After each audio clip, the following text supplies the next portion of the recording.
there's three types of feet. There's people with high arch feet. The bones are naturally high arched. That's genetic disposition. It's something they're born with. There's people who are born with flat feet or collapsed arches, and there's people who are more normal footed. It's kind of like a mix between. Now, generally, each foot type tends to have its own strengths and weaknesses. Like high arch athletes tend to be stiffer, but that stiffness usually gives them more power. But they are prone to knee injuries because the kinetic energy doesn't recoil throughout their feet and knees very well because of how stiff their structure is. Flat-foot athletes, they tend to have more issues in the posterior part of the leg, hamstrings, and lower back because, and they sometimes are more rigid, sometimes not. That can kind of vary. But they do tend to, on average, be a little bit faster and stronger because they have to develop so much extra strength in their body to help handle these kinetic forces that their feet aren't distributing very well. Right? Now, normal-footed athletes are usually not the fastest, but not the slowest, but they're the most coordinated. So their hand-eye coordination is always a lot faster. Their flexibility tends to be a lot faster, and they tend to have less injuries, but they're not necessarily the most powerful or explosive athlete. They're somewhere like in the middle. So depending on your foot type, that's how I would really address what's going on. Now, say for you in particular, were you experiencing collapsed arches, flat-footedness, something like that? Yeah, exactly. So I was getting higher and higher arches in the orthotics every round. Right.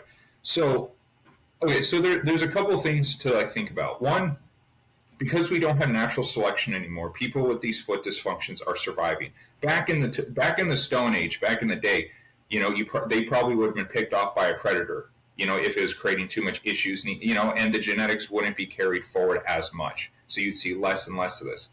Now, keeping that in mind, majority of us have atrophied feet from years of wearing shoes. I mean, even when we're babies, you see little kids who are barely walking, they put them in little sneakers, which just weakens your feet. It really, really weakens your feet. But it's become so normal and it's so fashionable that we don't really think anything of it. We actually look at shoes as a strength, which in some ways it is. Now, for someone like you, if I'm dealing with an athlete that has collapsed arches, usually that's an indication that the big toe is not functioning properly. Because if you wiggle your big toe up and down, you'll feel your plantar fascia, that tendon in your midfoot, start to flex. So that is probably not working properly. Right? So I would really emphasize on getting that big toe stronger more than just getting the foot arch stronger. Because getting that active, that's the root cause of the problem. That's something we test with our athletic assessments. We literally test big toe pressure. Right? And once that's getting stronger, then that plantar fascia, that tendon, will start to flex more. And that'll help carry you throughout motions, reduce compensation in the ankles and knees, lower back, things along those lines. Oh, go ahead. No. Sorry, 1 second.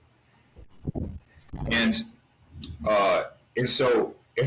I would put you on slant board training a lot.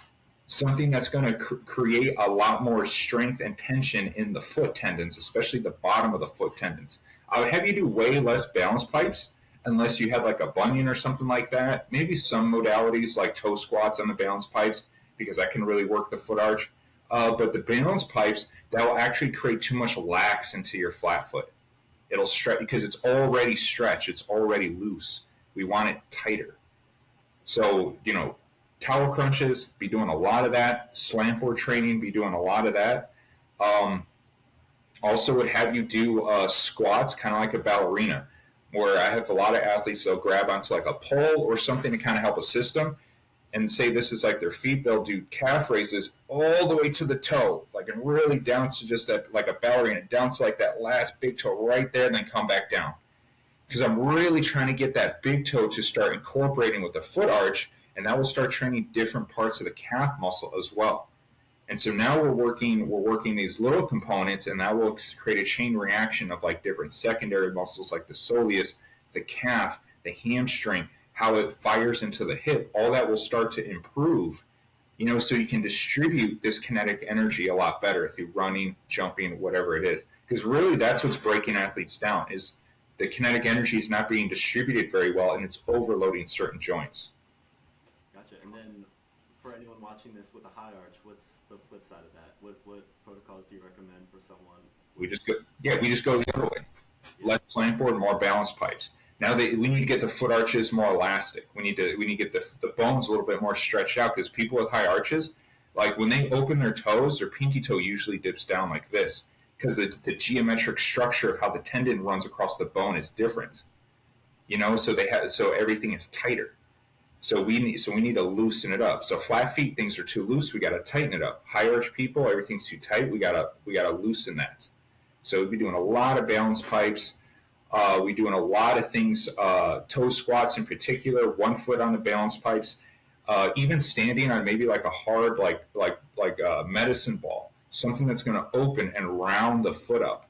And that's going to give them much more dexterity to control the foot, leading to better absorption of recoil and kinetic energy.